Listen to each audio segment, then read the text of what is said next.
Do you know what I mean? Like, how's you need to that? be like here. Or, Okay. hang on. Are you giving me a booster? I'm giving myself a booster too.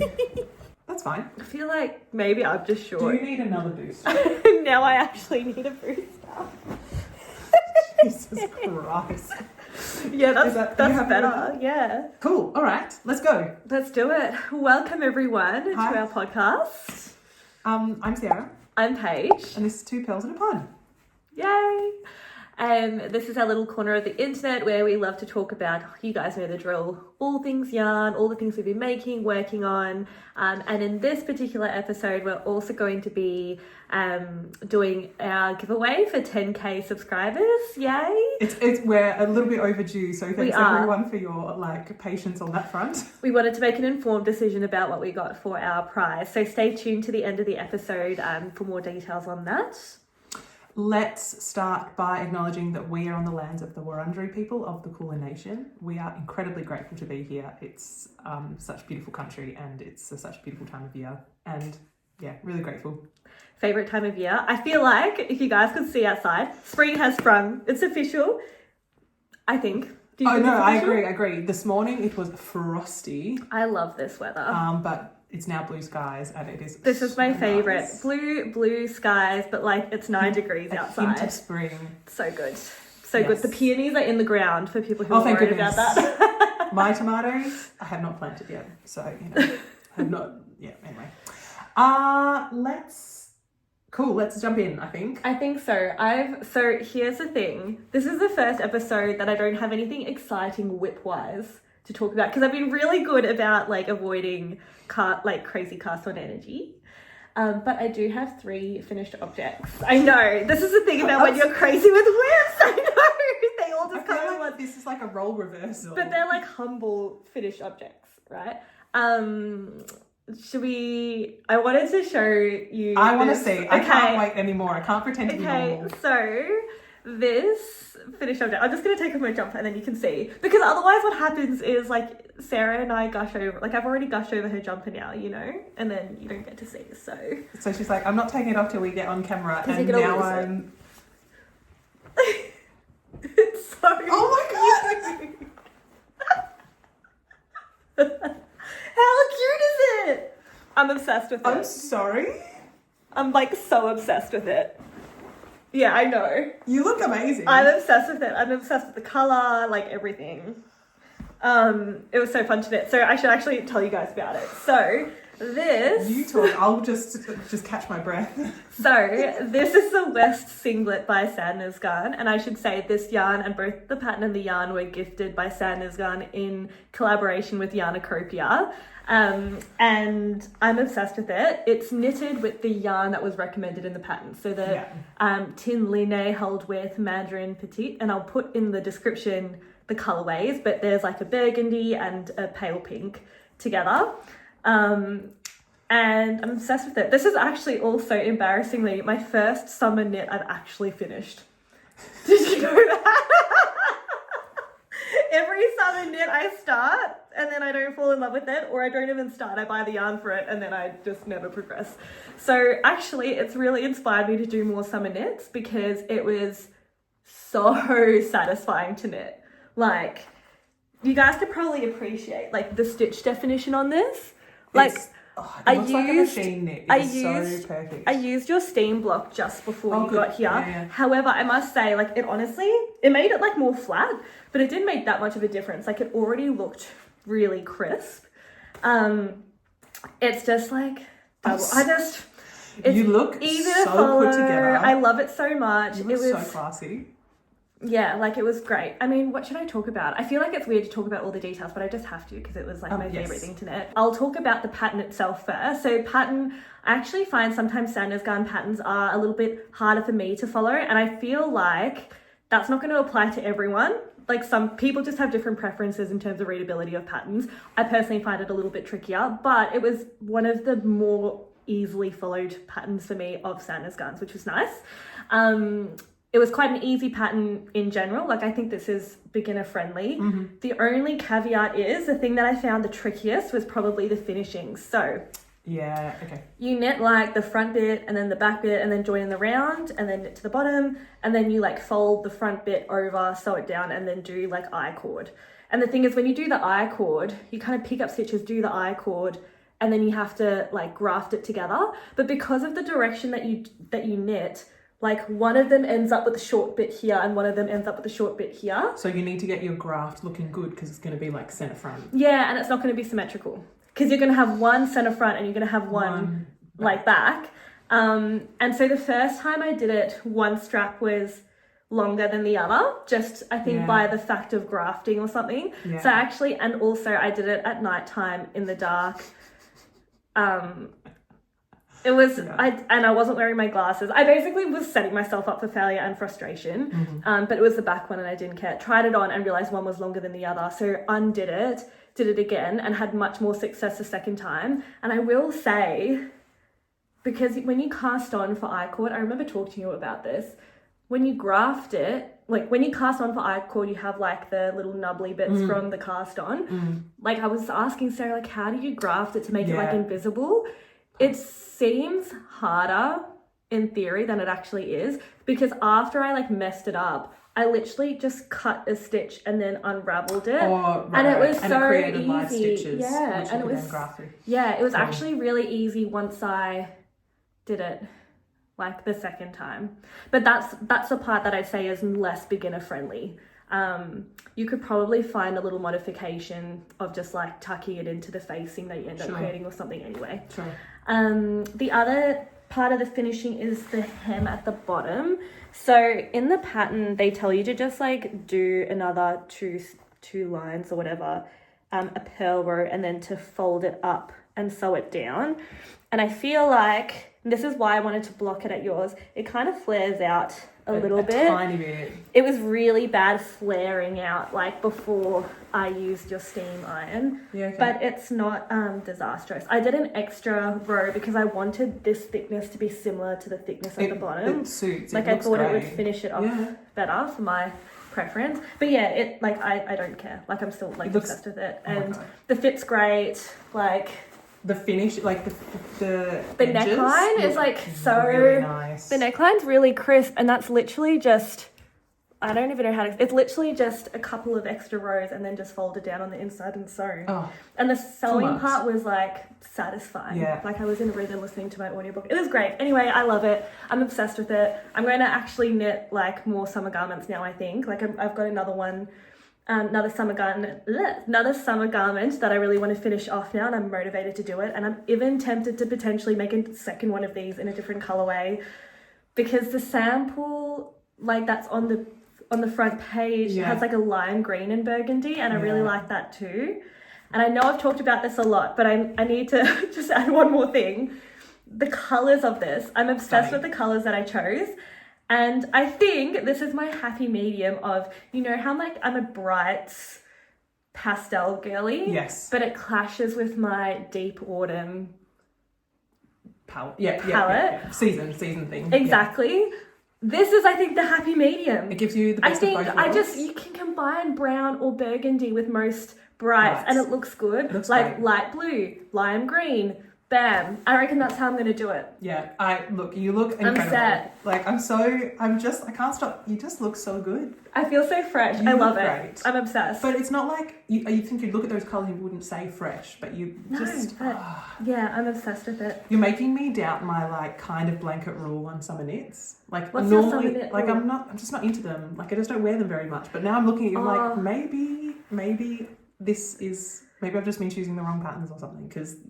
I want that. The only thing with this is, as well, there are confounding factors here, and like for instance, I'm quite a tight knitter. Yes. And I got this is TMI, but I got like bursitis in my pinky and a collateral ligament strain, which I thought was, embarrassingly, I thought it was from doom scrolling during my depression era.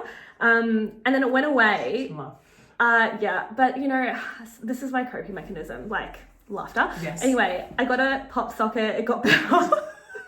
Anyway, it flared up again, and I actually think it was from knitting like plant fiber without tightly. any recoil. Yeah, I think so. I don't usually use my pinky a lot, but it's in my pinky. It definitely flared up. So I might have to just give myself more of a break because I've been exclusively working on this. Yeah. I've even been using wooden needles as well to try and like improve it. Okay. But yeah. Anyway, that's my finished object. That's the price you pay for perfection. Oh my god. I needed to talk about it a lot because it is the main one, so. It looks so nice. Oh, and I should mention in terms of Sandnes Garn, if you're from Australia, so as I said, this was in collaboration with Yarnacropia.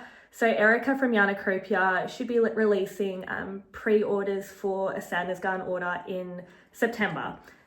So we'll put down the details once they become available to us in the description below, so it will be updated when that comes out. But yeah, if you are from Australia and it is a bit tricky to get those patterns and things, I believe she's going to be selling them in kits. But yeah, more details below and to come. Well said. Oh my god. I'm so, it looks so good. Okay. All right, cool. This is a big The end. episode. Okay, now My that turn. Sarah said also these look so cute together. I feel like it's one of us missed the memo on the season, or we both did. In that I'm like peak winter and you're peak summer. I'm gonna right get now. cold though. Okay. So, get ready. I'm so happy, Hyped! So nice. guys. It's crazy nice. Okay, I've got a lot to talk about with this. Yeah, And I was like, I get really- it, same. So go for it. Yeah. Okay. So what I think I want to do is talk about how the pattern's written. Yeah. How I knit it. Yeah. And in hindsight, how I would have done it retrospectively. Yeah. Is that too neurotic? Is that too weird? No, I think that's perfect. But seeing as that's going to go for a while, I'm going to just grab my little cardigan because I'm going to get cold. All right. Oh my god! Look at you. Oh my god, the layering. Okay, so I should start from the start. This is the Marius Genser. So he looks so glamorous. Did you see me just go? And then you went like carry on, like. It's called styling. I can tell. Tell me about your Marius Genser. This is my Marius Genser. It's patterned by Sandnes Garn. I saw this because they released, essentially it was like they just released a new photo of someone else wearing it, and it was like someone who kind of looked like colouring same as me, and I was like, yeah, I want to own that. And it was in Peer Gynt, like tweedy Peer Gynt, and like a navy or a blue. Actually, the blue in the sample was a bit brighter. Did you see when you were in Norway heaps of those? Yeah. Because I did, because I went to Norway a little bit before you, saw that heap, saw Sarah then started knitting it, and I was like, I saw that in like shops selling all the time, and was like, I want to knit one of those in like the red and the navy. And then you saw it as well, hey? But you'd already started. I'd already started. That point. But yeah, I was surprised when I was there. I'm like, oh, everyone, this is like a really common pattern. Yeah. And everyone wears this pattern, and it's really like, it's a design which keeps being reproduced. And now I have it. That's so nice. So I saw this picture, I fell in love with it, and I was like, I want to recreate that. I was able to get my hands on a copy of this book. Oh, I didn't know you got your hands on that. Yeah, this is where I got the pattern from. My brother lives in the UK, and he brought it back for Christmas last year or something. So try not to get distracted by But other things in here. what I just brought it out so that I Cool. could show the version that I worked from, because that was sort of the one I could. Yeah, that's the one. That's a classic. So That's the one that's in all the stores. yeah, this is the one that I followed the pattern for, which I think is technically a men's, but I just knit kind of the smallish size men's because it's like, yeah, it's a unisex sort of pattern. But I copied the photo as sort of from the one that I saw.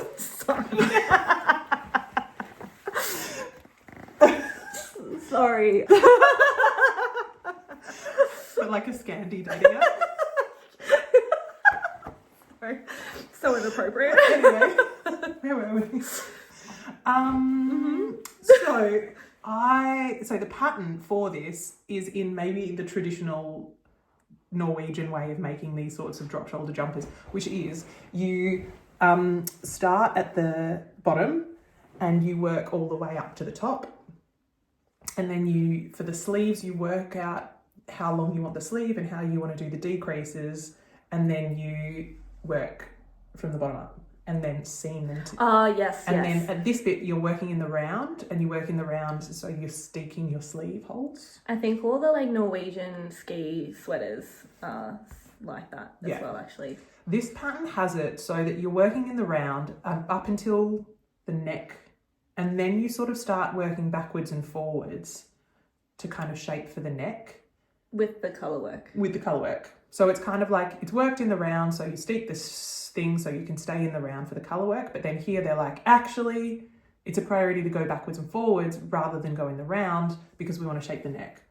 And I think I've seen maybe even older fashion patterns, which is like, it just knits all the way and then you basically steep the neck. Yeah, because that's what the Norwegian ski sweaters do. Yeah, this one, it's like traditional up until this point, and then they go, now we're going to work in the flat rather than. And then I think even those ones, they still do top down, don't they? No. I don't know. This one was bottom up. Okay.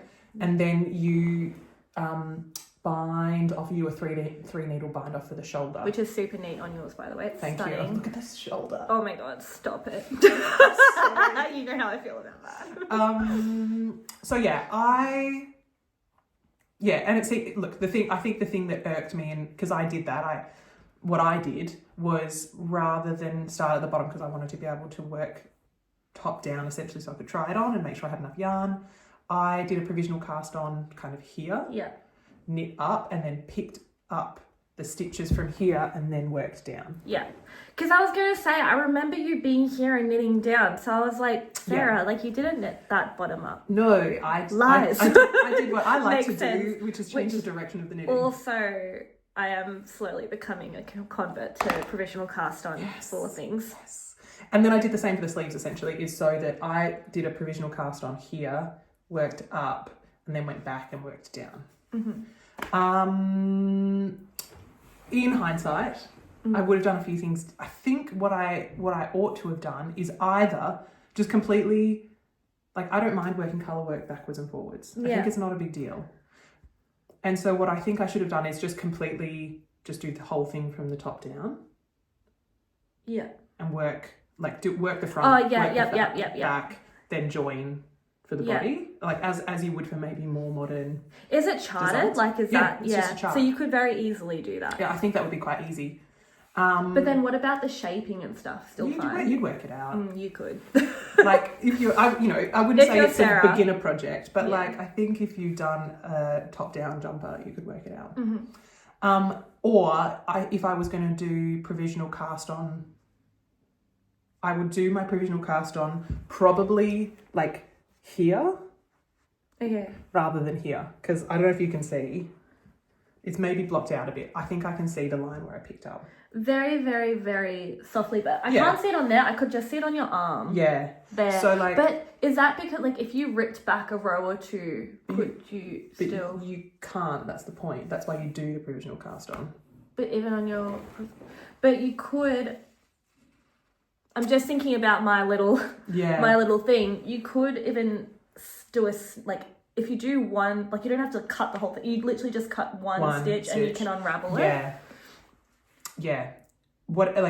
However it works, I think I need to get better at making sure my tension with my provisional cast on is good. I think that's very hard though. Which is quite difficult. Yeah. Or just move the point of the provisional cast on to somewhere it's marginally less visible than right across the front. And so like you could really back yourself in and just do a bottom up construction. Straight up. And like my eyes are built to pick up like the tiniest little nuances for my job. I literally can't see it at all on your body. I can see it a little bit on your sleeve, but not at all on the body. Yeah, I think like it's still, I really like the idea of doing provisional so you can have more flexibility, but I think I just move it because like I know I'm going to do all this body work. I might as well at least put it a little bit out of eye line.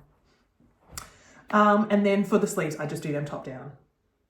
Yeah. Rather than do like, because there's literally no reason why you do it one way or the other. The way that it got you to do the sleeves was like steek it, and then sew it in. And do you remember I was agonising but it was bulky. really bulky in there because they Yeah. have you essentially knit a facing Yeah. that you sew down to you hide have, all like, of the raw edges. Like 3 layers of fabric. Yeah, essentially. I thought that was dreadful, so I pulled that all back. And essentially what I did Because you was... did a really neat job of that. I remember looking at that and then you undid it and I was very sad. I'm so happy I did. It looks better. It is so... Like, before I was like, I could feel these like big Yeah. lumpy bits and they were like adding bulk under my arm. But what I instead did was I picked up stitches and did essentially like a 3-needle bind off. So I held the stitches of the sleeve, the live stitches from the sleeve, and the live stitches that I just picked up from the sleeve edge, and just did a 3-needle bind off. Oh yeah, perfect. And it's like, it's much So you, more live seamless. stitches, so provisional cast on live stitches and 3-needle bind off. Well, at this point, it wasn't even a provisional cast off because I started here, you and went, then I just you didn't go top down. ripped back. But yes, but the other thing, if you were going to do this top down, you would just from do provisional scratch and then 3-needle. something. Or even if you just did a cast on, you could just seam it, couldn't you? But it was still Or be a bit you bulky. could actually, no, you could just pick up these stitches and just knit.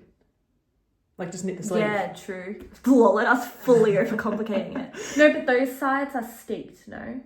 Yeah, but you could steek it, then pick up the stitches But and if knit you your sleeve. steeked it, is it problematic to pick it up? Like, because you've got like a naughty edge? No, but How strong is your... look, it's probably not going to last generations as the way where you create a knit facing on the inside.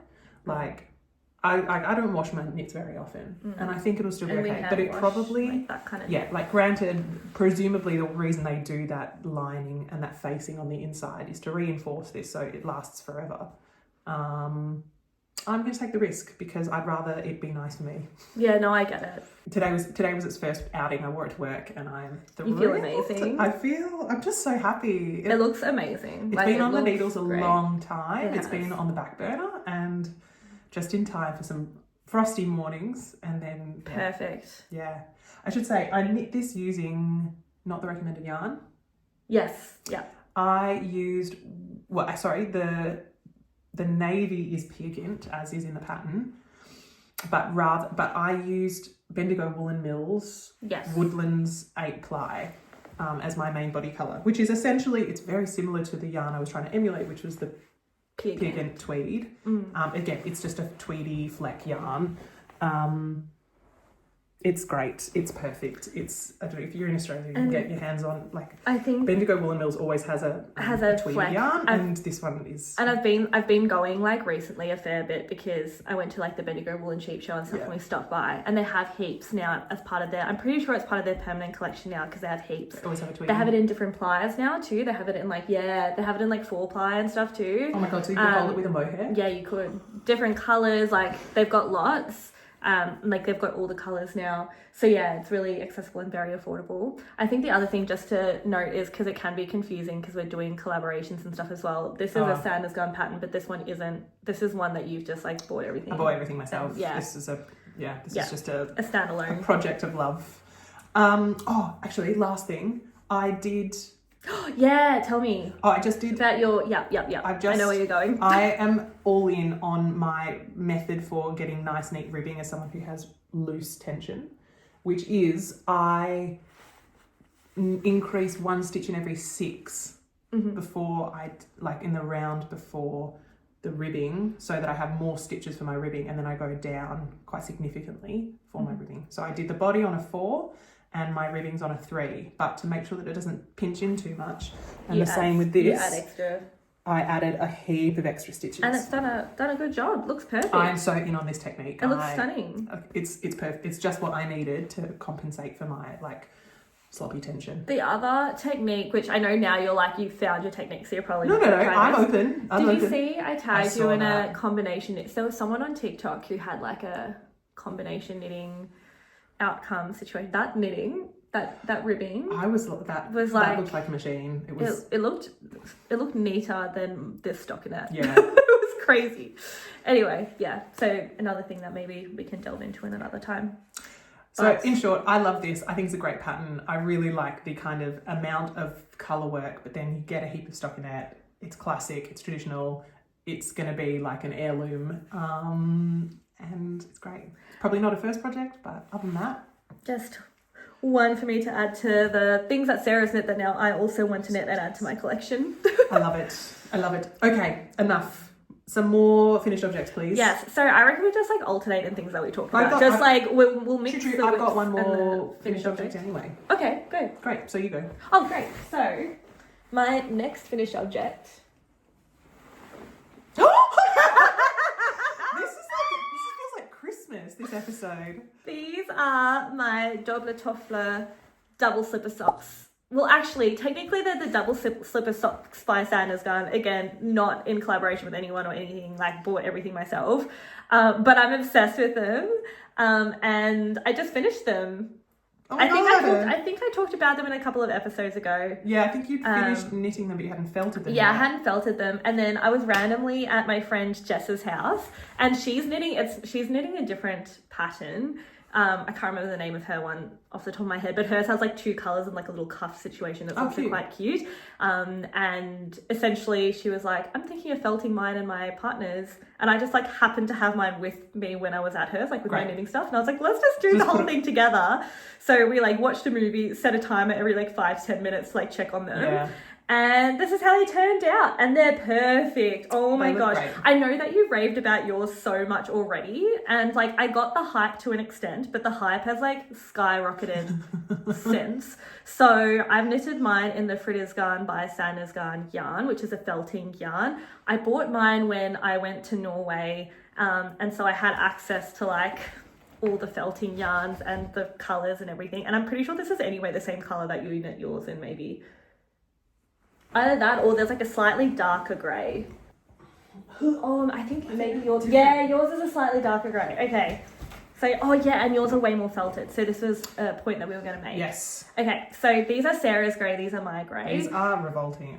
I was slightly worried about the lightness of my grey, given that they're going to be on the floor. Yeah. And I'm definitely like a little bit, like I have like normal bedroom slippers anyway. So I'm a little bit more precious about them. Like if my floor's really dirty, I don't wear them around, but I can also just wash them. Anyway, I'll pop the colorway in the description below.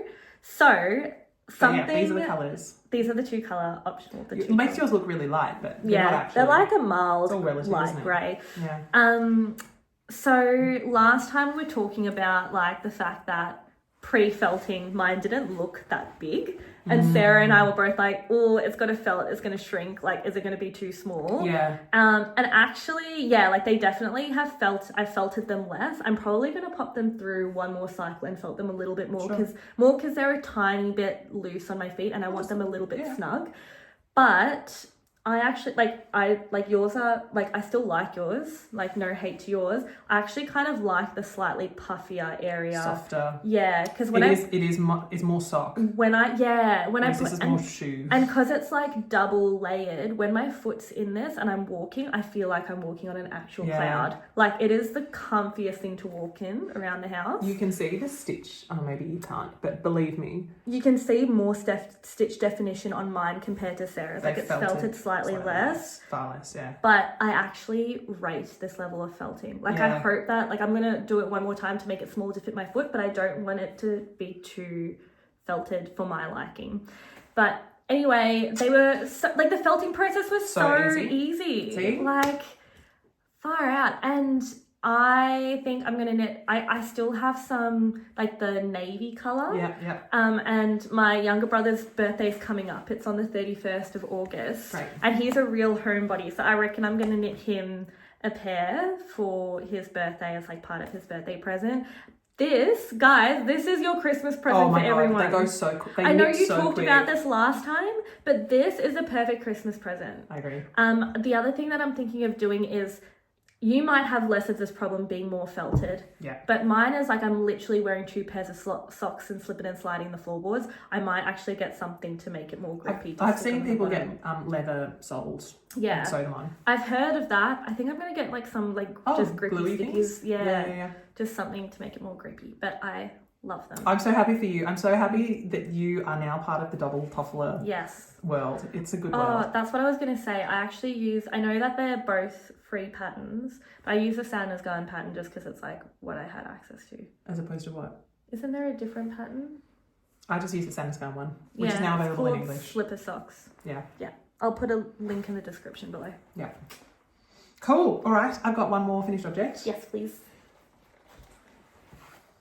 Oh, that's so cute. Well done. I'm mindful that I have shown a finished pair of vanilla socks in the last like 5 episodes. Yeah, and then every time I do the description, it's so easy. I'm like, copy, paste. Copy paste. I'm So Basic Sock by Summer Lee Knits. Socks by Summer Lee.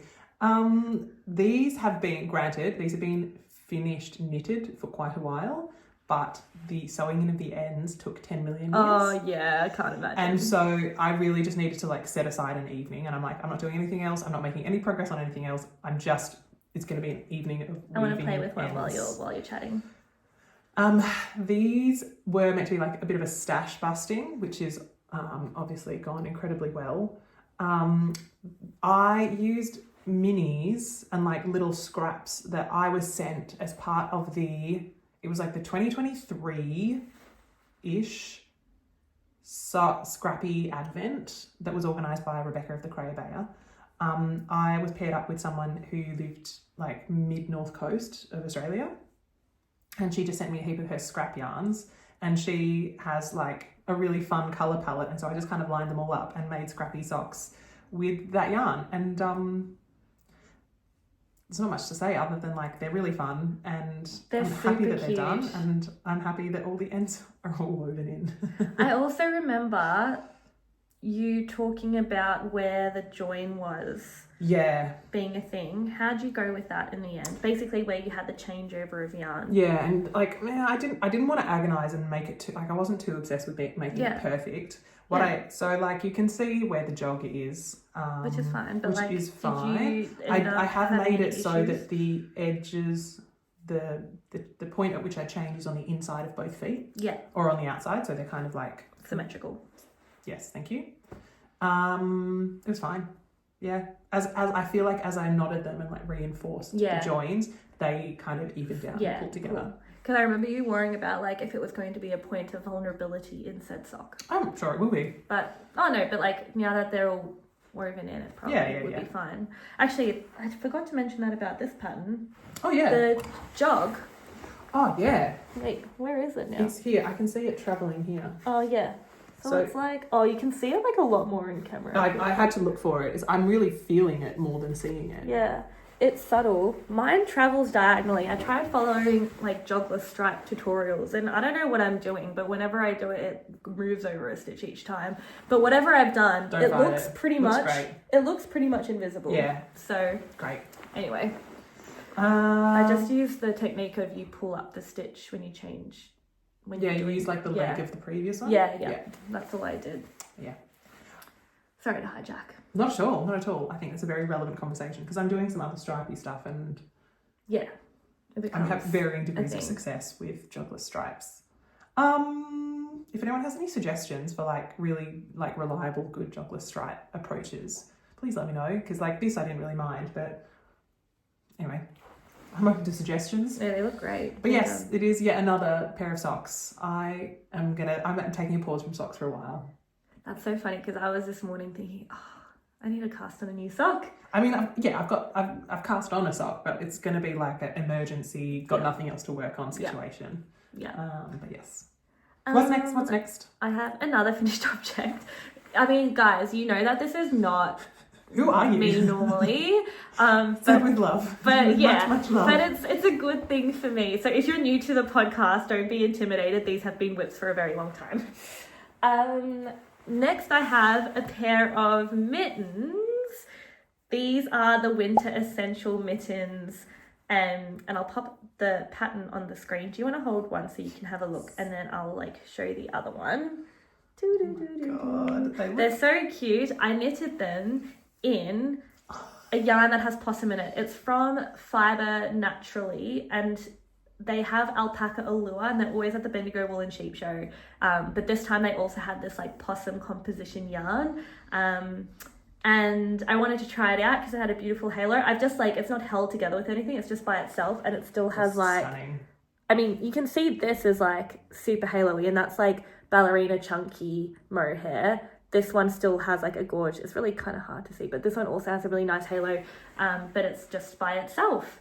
And I just wanted a really neat, plain mitten, and I like the way that the increases and stuff go on the thumb, so that's why I chose this pattern. The pattern is comes with a set of patterns to do like a neck warmer and a beanie and stuff. I literally just wanted it for the mittens, but I'm very happy with it. The only thing is blocking mittens, because I don't have like a mitten blocker.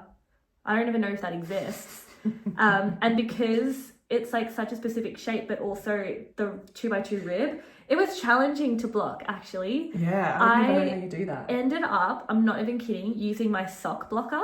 Oh yeah. And just putting that in, but then it just ended up with a big bulge here, and then while it was damp I kind of pulled it out, but it was a bit tricky. But I would say that's probably the closest way. That's why the thumb's a little bit skinnier, just because the thumb didn't go in there. But I really like it. I've only worn them like once, but they're like, because I wore them yesterday for the first time.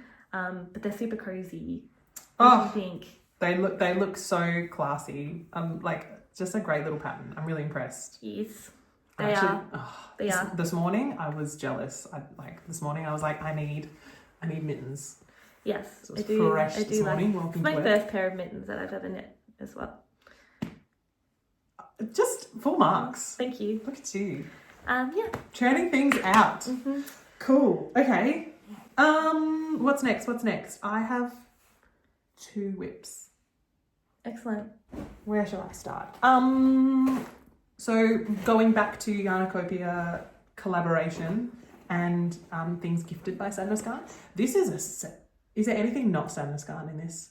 Okay, there's a few things, but by and large, this is the Sandnes Garn episode. It's just worked out that way, hasn't it? Yeah, for better it has. or worse. I mean, I think that's just my mittens technically weren't. It reflects the fact that I just really like Sandnes Garn patterns and Sandnes Garn yarn. So next thing is I am working on the Romy sweater, Romy Ganser, also by Sandnes Garn. What's that going to show? This one. This is in collaboration with Yarnacopia. I was sent this by Sandnes Garn to make this. I have been lusting over this pattern forever. I gushed about it a lot last time we filmed. I've made a lot of progress. Oh, yeah, she has. Look at that progress. I've made a lot of progress because this is on a 16 stitch gauge. It's one strand of Peer Gynt and one strand of Tynn silk mohair held together on a 5mm needle. It's great, feels good. I'm happy. It's everything. I've done a sort of a block of the body just to get a sense, because you were around the other night and I was kind of panicking about fit and sizing and things because it's oversized, but it is like, it was looking oversized. Yeah. But now it's not. Like, I feel like I did the neckband, which I still need to cast off. But that really, it was sitting, like the neckline was sitting really low, and that sort of just hoiked it up a good amount. And then the other thing was, you made some excellent points. I'd restarted the sleeve. Do you remember I was like agonizing over the fact that the sleeve was too big? Yes. Yeah. It was like, the armhole was like down at my waist. Yeah, I do remember. Yeah. And look, this is a me problem, not a Sandnes Garn problem. Because do you remember I was like, the instruction said to pick up X many stitches, and it just was it didn't seem like it was going to fit in the armhole. Yeah. And so I ended up with 50% more stitches I remember this, pattern suggested, and that seemed like that at the rate of pickup that I would then you're think gonna is like normal, decrease like crazy. Yeah. So yeah, like I was kind of picking up at what I thought was like a normal rate that you would pick up stitches, and I ended up with 50% more stitches than I should have. Yeah. And I was like, nope, this is fine, I'll just do it. But it just meant that the whole sleeve was really, really big. Yeah. And the whole armhole was really deep. And it was looking silly. So I ripped it back, and I have picked up the number of stitches that it recommended. And I think it's sort of puckering a little bit. Like it's quite, like I had to jump a lot of stitches to make sure that I didn't pick up too many stitches. But I think it looks okay, and I think it'll block with out. a block ittle be fine. So I'm glad that I did that. It also means the sleeve is going way faster. Yeah, because also that. You get so much less fabric that you have to so much wade less through. to knit. So I think this has had a slight like roadblock, but we're back on track, and this will fly again because it's really easy and pleasurable to work on.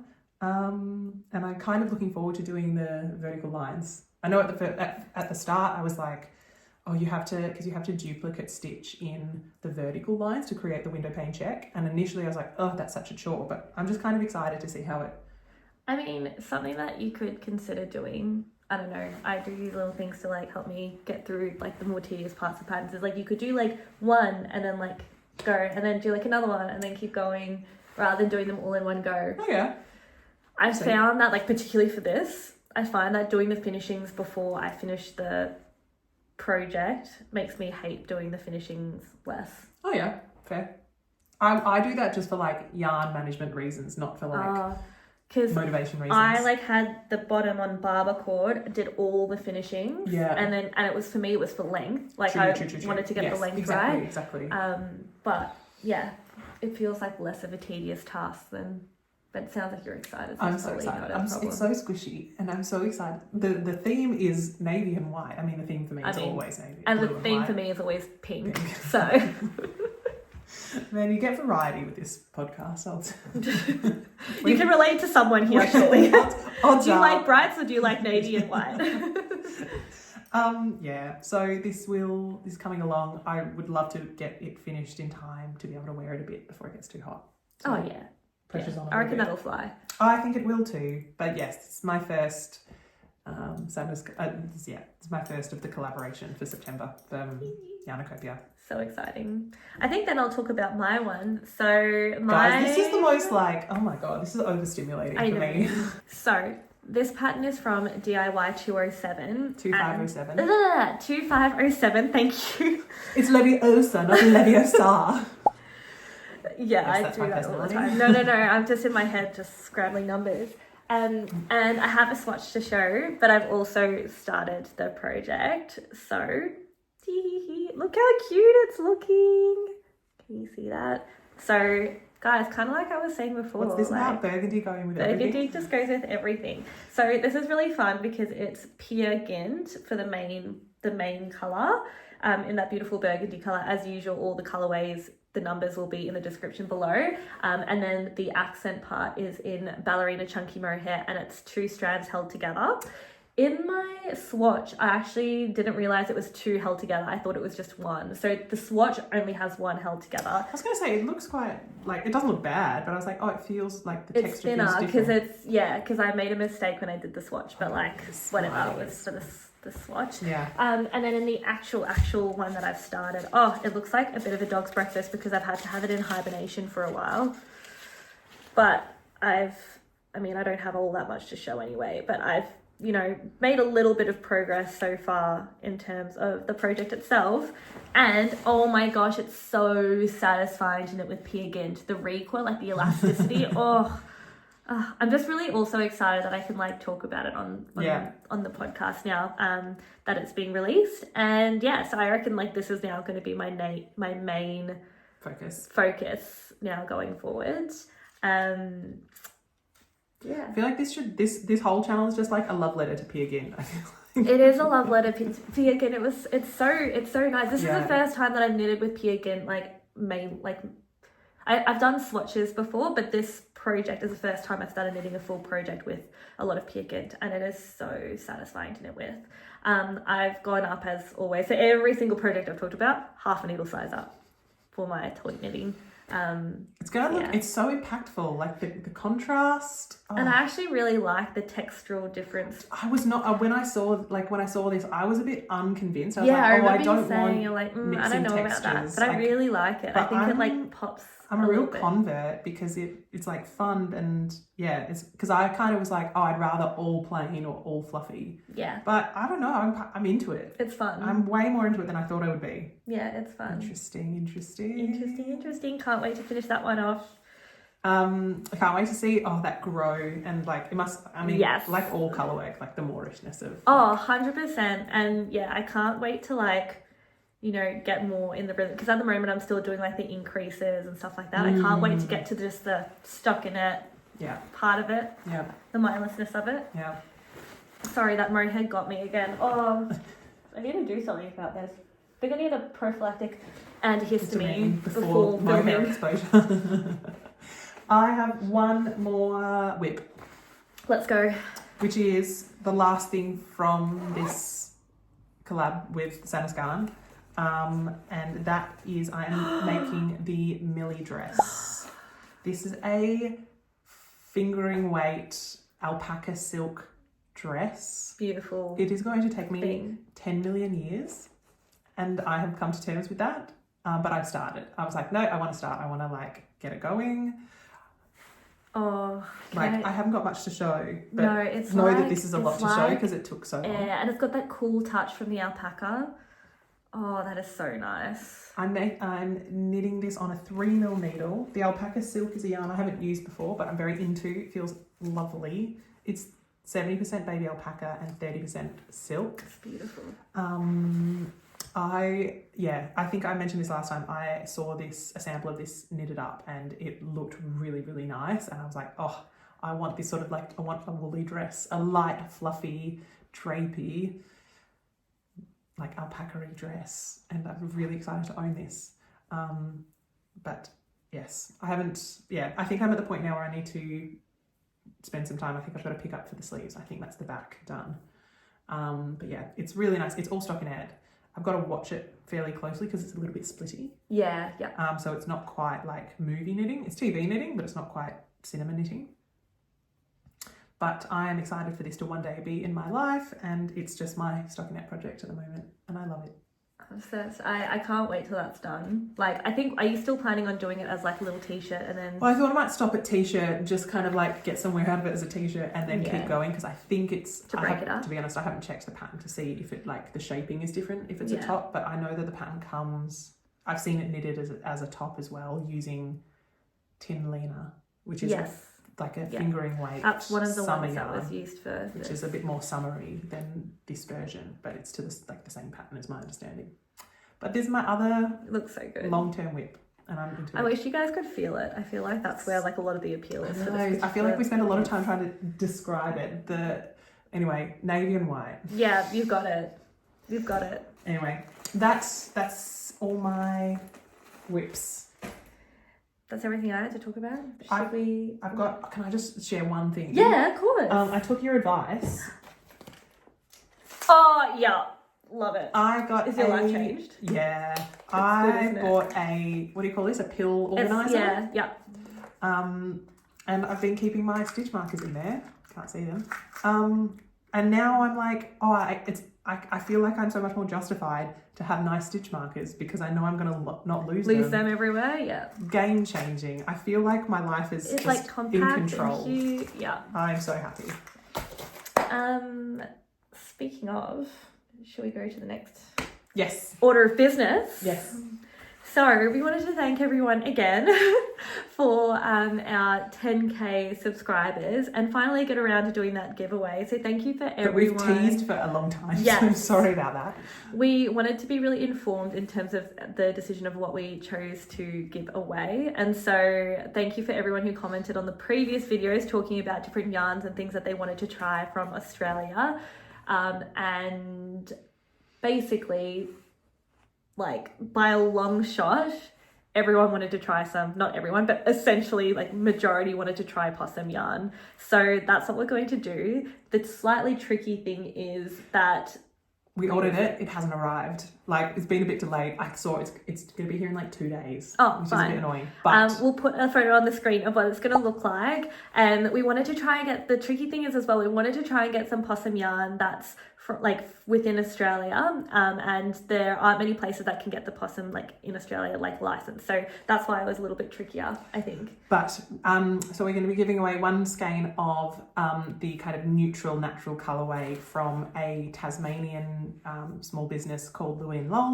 It's like a neutral is something we figured would be good for everyone, and it's such like I'm such a possum lover. Like, oh yeah, it's so nice. Yeah, I'm also obsessed. So we will have a skein of that plus I mean, you guys know I love a stitch marker.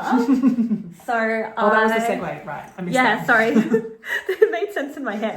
No, it made sense. Now that I wanted to get some cute stitch markers for you guys, and so I made these guys using some beads from Bead Shop that I go to, and I wanted to get some like Aussie themed ones. So we've got, oh, that one's a bit stuck. Hang on. We've got a couple of these like little koalas. Or can we see it? Yes. Some little koalas. Now, I know that Crocs aren't strictly Australian, but I feel like they're really zeitgeisty. So I got like a green and gold Croc. Cute. And then some little, and this is my favourite, some little Vegemite ones, which I don't know if you can see. Yeah, come on. Oh, come on. Oh, you need to appreciate, yeah, little Vegemite ones, which are super cute. So that will be coming your way as well to our winner. And then I made something as well, which was, I had a jacket that I made using sashiko embroidery that I was never wearing, and I decided that it would be better used and better celebrated in a different way. So I cut up that jacket, which was a bit heartbreaking because the embroidery takes a really long time, but I have been making some project bags instead. So I have also made a little project bag. It's maybe a funny shape because this is from like the front panels of the jacket. And so it's got the pockets from where the pockets used to be. But that's really fun. I kind of like the organic shape of it. It's really different. And then I've lined it with some of my favourite Merchant and Mills Indian block print that's beautiful. cotton. So this is going to be part of it as well because I love this sort of sashiko embroidery. It's gorgeous. Like, that is beautiful. So if you would like to win a parcel of things, including a skein of Possum yarn, Possum merino yarn, a project bag, and some Australian stitch markers, you just need to comment. So comment below. 2 things to comment below if you're interested in entering. Firstly, where you're from. The second thing to comment, which I was saying to Sarah, it's potentially a bit self-serving, but I think it's something that we can all take away, is an idea for how you repurpose scraps. Oh, so Sarah had like your socks gave me the idea. Okay, yep. Sarah's got like a cute pair of socks. So tell us, when you finish a garment and you're left with the scraps, what do you do with it? How do you repurpose it? How do we save our scraps? Drown in scraps. Because I'm drowning in scraps and I would love to know what to do with it. And I'm sure I'm not the only one. So yeah, pop that little tip below, and also just make sure that you're subscribed to our podcast as well. And then we'll pick a winner within the next episode. We'll be able to announce who our winner is. Yeah, I think I was most curious to see where people are from, just because they're my favourite things to read in the comments. Is like thinking about this community and how broad it is, and the kind of scope from which we get to like interact with people all over the world, and I think that's really fun. And so yeah, pop down where you're from and your tips, just because it's such a lovely community to be part of. Oh, it's so nice. You guys, yeah, it's actually a dream. I was saying to Sarah, this is like the kindest, sweetest, most wholesome corner of the internet. Like, there are some dark places out there, but we're very lucky to be part of the knitting community, and that's thanks to you guys. So thanks for all your interactions and for watching. I could gush all day, but we should wrap up. Thank you again. Thanks so much, guys, for watching. We'll see you next time. See ya. Bye.